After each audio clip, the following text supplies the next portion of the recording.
Hey Bible lovers, I'm Tim Nichols and I'm here to bring you your Nichols Worth, and today we're going to talk about my Goodwill massive haul. This is probably the best day I've ever had at a Goodwill. I go probably once a month and generally speaking I strike out, but as I was perusing through the books, I was looking and I saw this.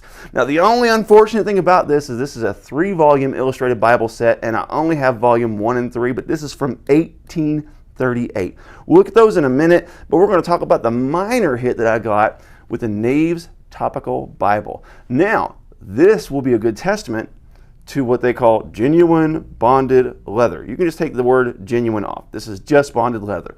That is just a marketing ploy that Thomas Nelson used to use 30 or so years ago that they don't do anymore. Thank God they've corrected that, because when you look at bonded leather, you can see this stuff cracks. It's like cardboard. It's just, bonded leather is just awful. There's no use for it. But, you know, it is a little bit more affordable, but it's falling apart. I see no good purpose for bonded leather. Just use leather soft like it is today. Now, of course, synthetic leathers have come a long way since the making of this Bible.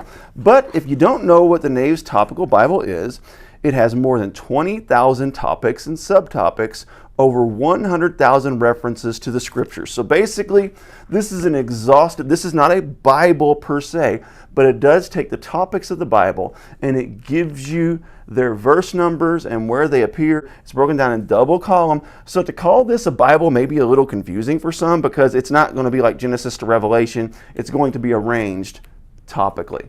So all the way from A to Z, pretty much every topic in the Bible you can imagine. And then when you get to the back, a little bit of an index going on back there to help you reference where different things are. And then no maps, but a cool little Jewish calendar. Has some chronology, different little tools. I thought this was a cool find, but this was a jewel in the crown. I don't know what this surface is. Maybe it's like some sort of leather, but I doubt it. This seems to be some sort of fake, like papery material, but check this thing out. Just shy of 200 years old.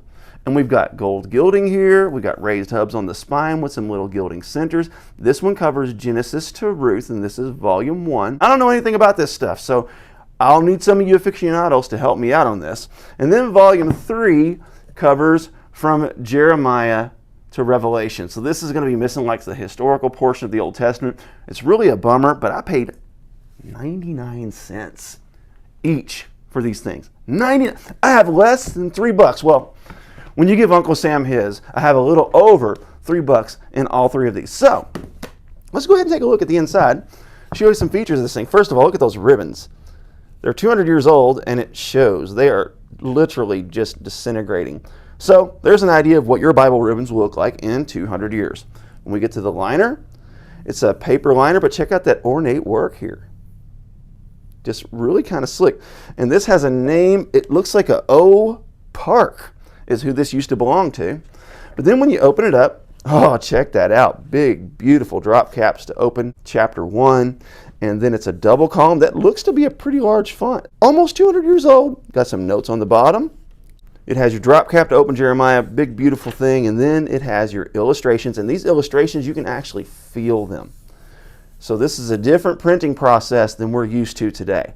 So as you get to the middle of this thing, you're going to see there's all sorts of notes and all sorts of commentaries. These are thick for a reason. It has a lot of extras in it to include the illustrations and the articles. And then it has index to the different notes in the back. And of course, there are going to be no maps, because I don't know if they did maps in Bibles this old. But then let's take a look at the one that has part of the Old Testament. Of course, O Park again, same person. O Park, where's the second volume?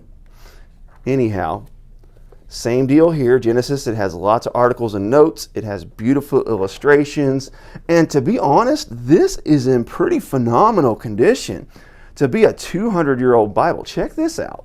Both of them still have pretty good gilding on them. I mean, that's impressive. And then the head and tail bands, you can see they're kind of gold. Check that out. Really nice. And of course they have the rounded spine, so it has that rounded concave text block here, and it's like that in both of them. So I thought maybe you would enjoy seeing my amazing, groundbreaking Goodwill pickup from just a couple of weeks ago, and this is really exciting. And I wonder, maybe somebody can tell me, back then, did they use real gold here? Is that the real deal? I know it's the fake stuff today, but 200 years ago, I don't know. Let me know in the comments if you think this is real gold. Let me know in the comments also, what is your best Goodwill or thrift store pickup? God bless you. Keep calm. Jesus on. This is your Nickel's Worth.